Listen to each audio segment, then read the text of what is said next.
There was this like abundance fest, abundance Coachella, I guess, that happened the other day. It was called Welcome Fest. It's like Ozfest. Well, it's like, why is it? What's welcome mean? It's because it's from Welcome Pack, and the same question applies. Like, why do they call it welcome to all this money from rich people that want to pervert our politics? I think is what it means. I did not realize that, so I was just thought it was as generic as possible to sucker people in. But let's go to the Revolving Door Project because they did a breakdown of all of these. Scroll to the top. The headline here. Who's behind Abundance Coachella? So I guess I stole that from them a little bit. And you'll see, there you go. There's the face of Michael Bloomberg. Here are just some of the organizations that are behind Welcome Fest. I honestly don't recognize a few of those people. Is that Reed Hastings and a Murdoch? Is this a Murdoch? That is James Murdoch, I believe. Right, yeah. But we'll see what they write here. Shout out to Reed Hoffman. If the abundance of universe is to be believed, the hottest ticket in this summer is Welcome Fest. I love the snark from Revolving Door Project. Wednesday's Confab is the second such annual gathering organized by the centrist group Welcome Party and its political action committee Welcome Pack, with this year's event touting distinct abundance flair. Corporate sponsors. We got new flair for the same old shit. Olivia Juliana is there. This year's Responsibility to Win session has drawn viral attention online, both for its bizarre Ghibli promos and stacked lineup of neoliberal pundits, conservative Democratic lawmakers, and wonderkind pollsters. Let's go to the speakers. Derek Thompson, who co-authored it, Matt Iglesias, who is the popularist guy.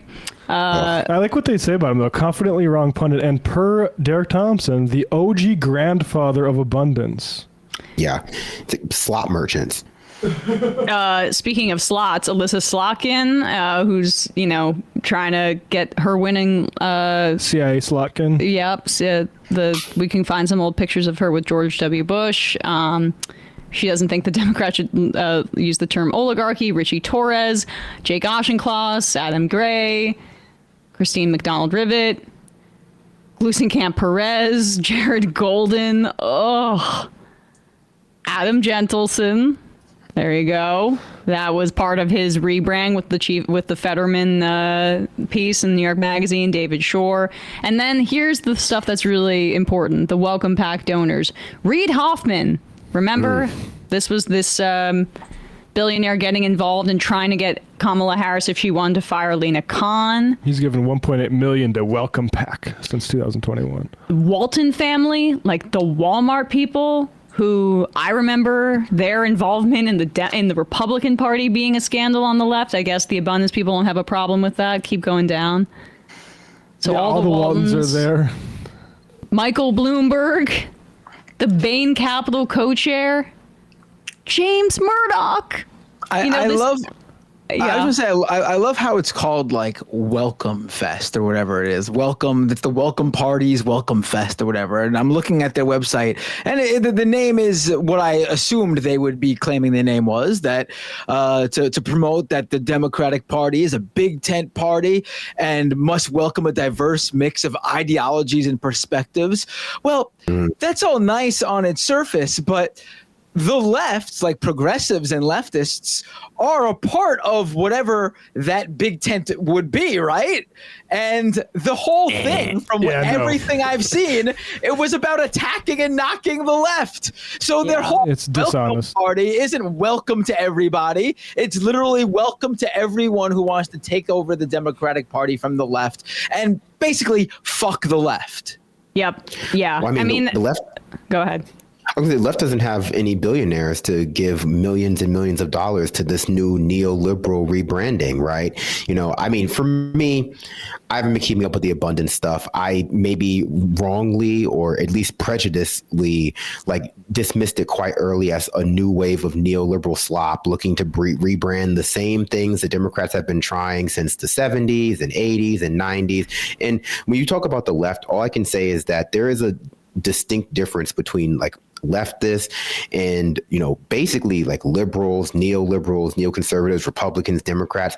Every 4 years, they have to rebrand themselves on like, the liberal side, the center side, the far right, there's the alt-right, there's like the intellectual dark web. Marxists still call themselves Marxists. Yeah. Marxists, communists still call themselves communists, socialists still call themselves socialists. And it has been that way for hundreds of years. It's only these other positions on the political spectrum who people learn aren't actually serving the people in any meaningful way that have to rebrand themselves every 2 or 3 years with some new, like, oh, it's abundance movement, it's welcome fest, it's the alt-right, it's the Tea Party movement. It's like, it's, this lack of willingness to engage with the ideological forebears of their own, like, position is to me always a sign of how like little popularity is like generated by these kinds of things. Oh, there's no popularity. I mean, Kyle Kalinske described it well. I saw in last week him saying that this is a top-down movement. There's no bottom-up support for it as compared to the oligarchy tour or the anti-billionaire sentiment among the base right now. This is the kind of thing that's being completely imposed from the top. Yeah. And we now see the donors that are behind this imposition, including the frickin' son of Fox News' Rupert Murdoch, who's on his like Kendall Roy escapades right now, trying to be a better person by being basically a conservative Democrat. These are the people that need to be jettisoned from the coalition. That like this. Put up that screenshot. Actually, this is, and then we'll get to this clip. This was when Matt Iglesias was speaking,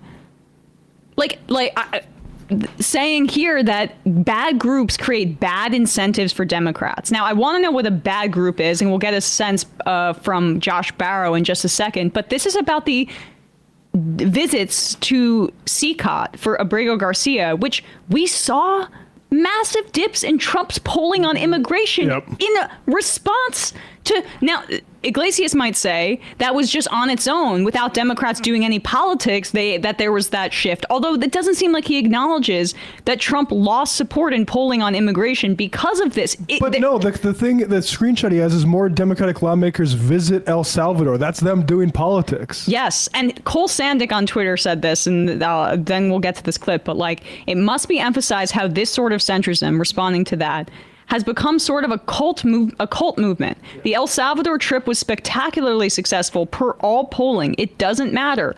All GOP policies are automatically popular, and all acts of opposition against them are automatically damaging. And that's, I think, a great summation. Because they're neoconservatives.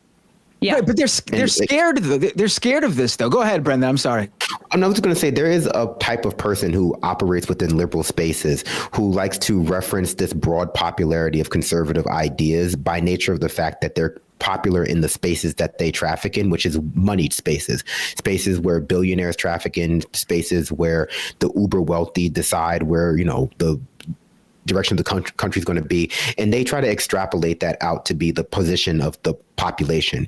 And a part of that is targeted and strategic, and part of that is just like people want to feel as though they have their finger on the pulse of the nation, especially if they're people who write for a living about like things like this. But I mean, Ezra Klein, Matty Iglesias, they aren't serious thinkers in the way that an academic might consider them to be serious thinkers. They're serious thinkers in the way that our popular media considers them to be serious thinkers, which is oftentimes conflated. They're serious because they have billionaires who give them money, and they have millions of people who read their bad ideas because they've been astroturfed into the discourse, not to mention my own name, by similar rich people for like years and years. And so they have these built-in fan bases that people feel like they need to respect in order to get themselves platformed, or because that's what people are reading. But their ideas have been proven wrong time and time again. They're oftentimes ahistorical. They're oftentimes not based in any kind of survey or polling data.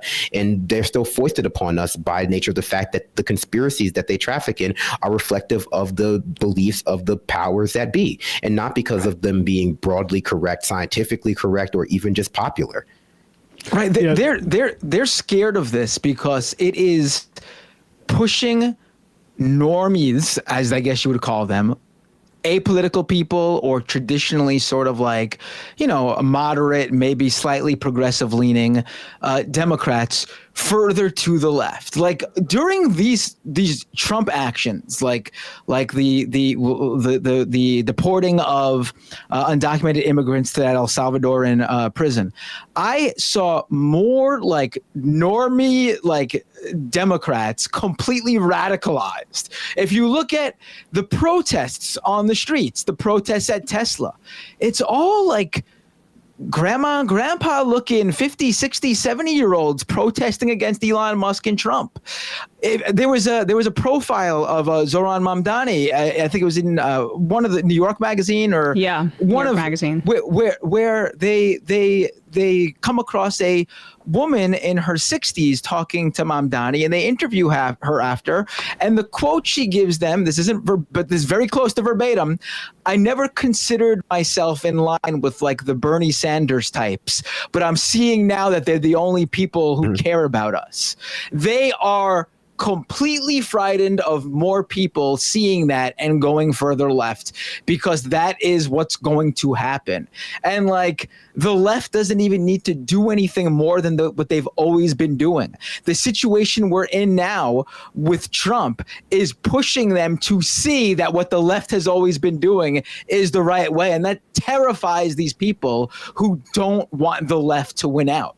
And this is borne out in both polling and anecdotally when you see also the disaffection with Democratic leadership and on issue by issue, what you're saying, Binder. And I do think that this is in part because the party not having any leaders gives this opening, right? Like critiquing Obama from the left politically was difficult often because of people's emotional attachment to Obama and how he has and still does looms as a figure in a very large way for a lot of Democratic voters. Well, there's no leaders now, so you can't, like, if you're criticizing the favorite politicians of these people, like that, you don't create a situation where they tune out or they dismiss you as, X, Y, or Z. So that's the abundance guys with all their money and with all these billionaire donors are trying to fill that vacuum that they're seeing right now.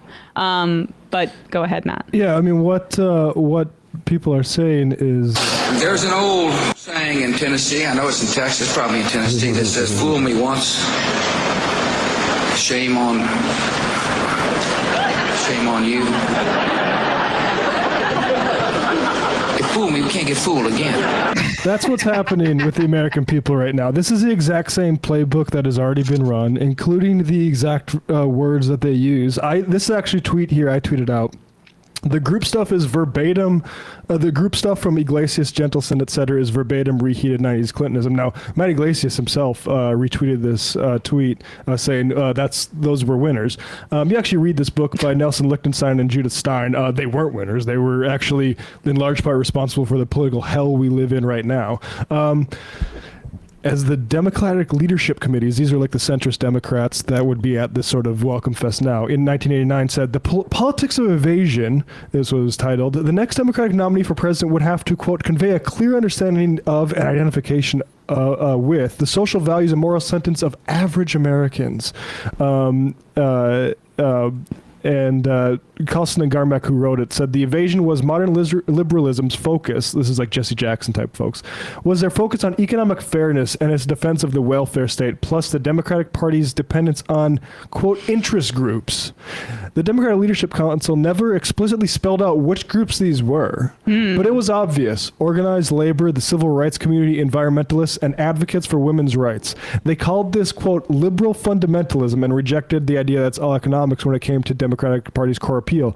This was an evasion because, quote, it allows Democrats to avoid dealing with the problems of vulnerability on national defense and social issues. So we can't be the military party now. It's just them doing the same stuff that when they were like 20, 30 years younger, they watched the other freaks do, and it was successful then because we were in a different period of our economic and political history. And it's really funny that you mentioned the groups. I just want to make sure we get to this clip, and then Brandon, feel free to weigh in here, because the abundance people talk about how the bottlenecks are caused by groups, as you're saying, like, and they are very hesitant or reticent to define what those groups are. But we need to be really sincere about, self-introspection here, because, if we don't do it, Republicans won't.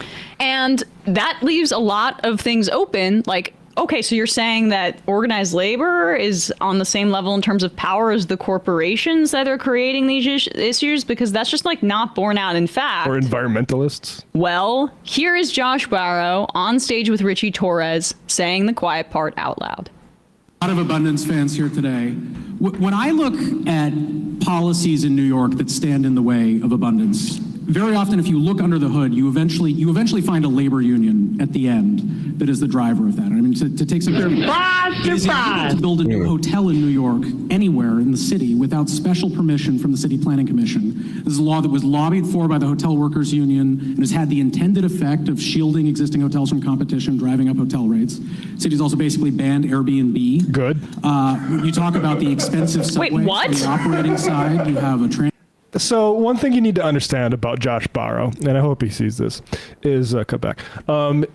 He is a nobody. He doesn't have anything real to his resume. Who he is the son of a Harvard libertarian economist who is also a Hoover Institution fellow.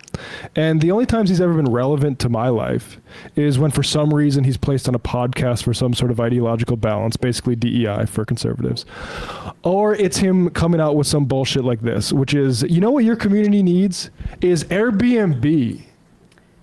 It's Airbnb has devastated housing, like devastated it. Communities, I've seen this on TikTok, like communities that are like suburban communities, when a house goes on the market, the neighbors will put up signs saying, not welcome Airbnb. Right. Nobody buy this if you're just going to turn it into a fucking Airbnb. Does Paris have abundance? How about London? I mean, London has a crisis too, but they responded by banning Airbnb because of that crisis. New York is just like following suit in that area. Yeah. Do you guys think if you go to Coachella and you spend like tens of thousands or hundreds of thousands of dollars, you get a wristband, you get to go to like a pool party and like all you can drink drinks. Do you think the Welcome Fest, there's like a jacuzzi somewhere with like Richie Torres and Josh Sparrow and the Walmart kids yucking it up and talking about how much they hate labor unions? I do not. That's a toxic soup right there.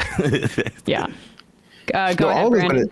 Yeah. No, I was going to say earlier is that a lot of people, especially Democrats who are pro-neoliberal, like to conflate the success that America experienced under Clinton to Clinton's policies.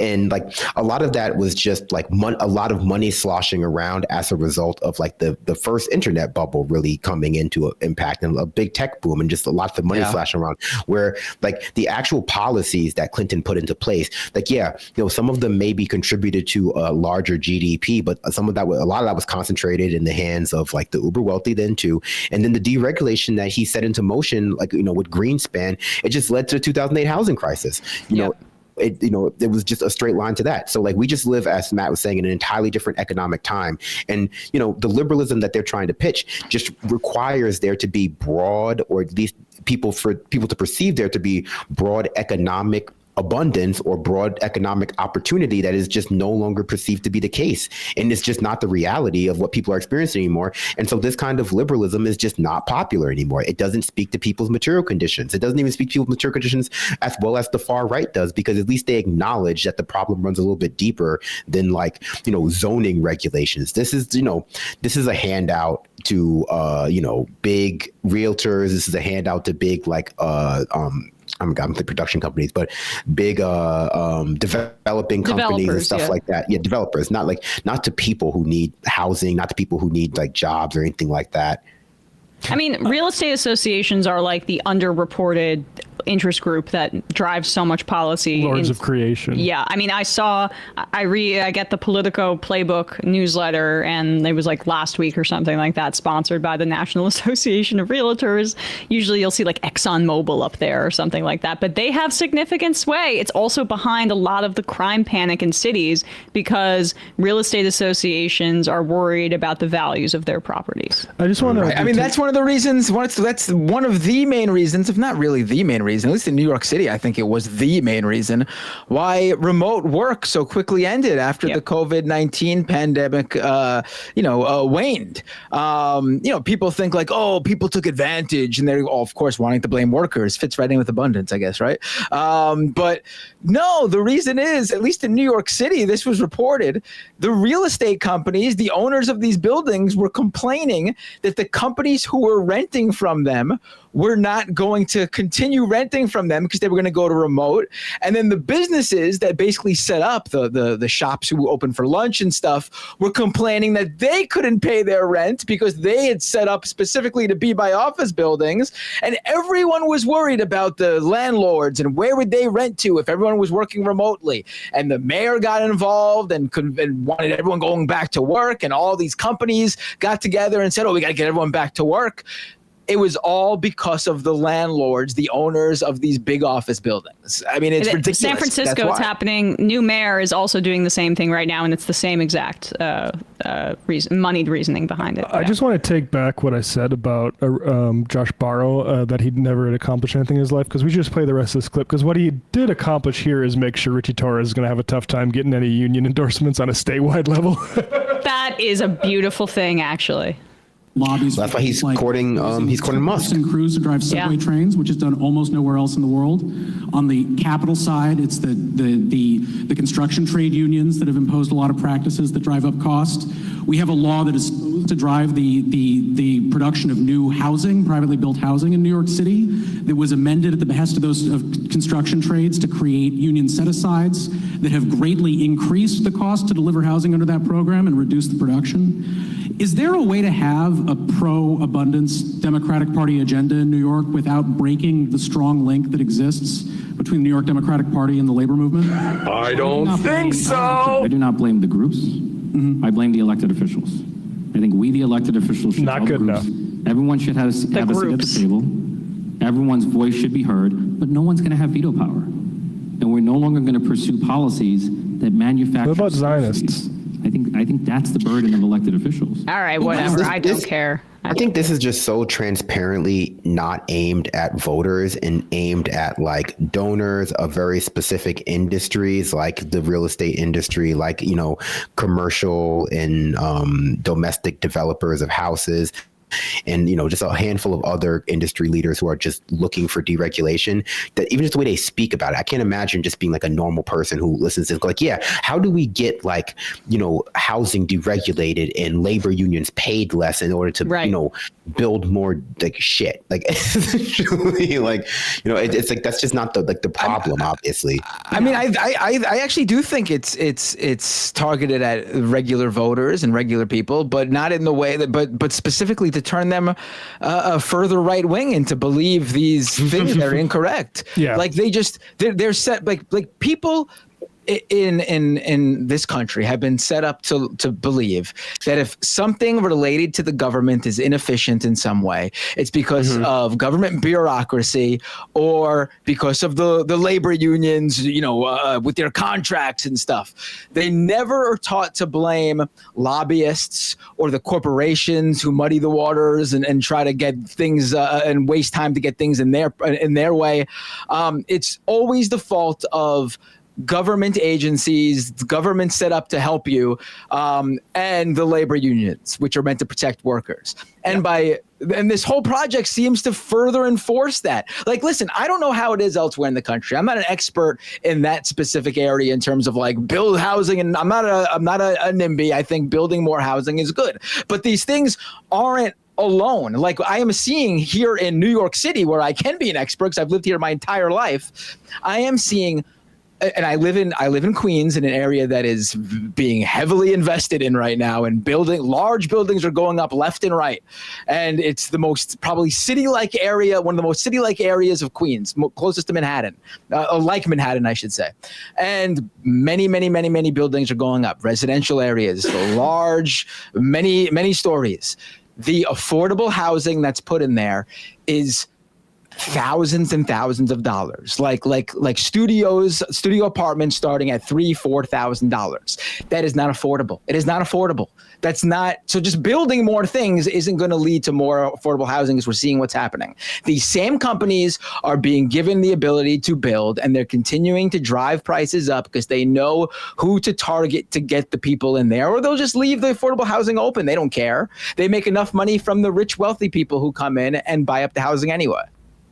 Well, that's a great point. I was just pointing out that I think the language they use is alienating to people who even could be driven towards believing more deregulatory narratives about what's causing the problems in society. And the only thing I would add to your point too is that like they're trying to make them even less affordable because they're trying to remove organized labor jobs from the workforce, essentially, which will just mean that people are paid less for building these places, which will ultimately mean that like wages are suppressed throughout other industries as well, because we know as organized labor are, argued or, advocates for higher wages in their industry and for their workers, it rises wages up throughout other sectors as well. Like, they're just trying to make it less affordable, but just by driving down the wages. So you'll have more houses, but less money. Right. I just want to make one point about, we said this thing about the unions.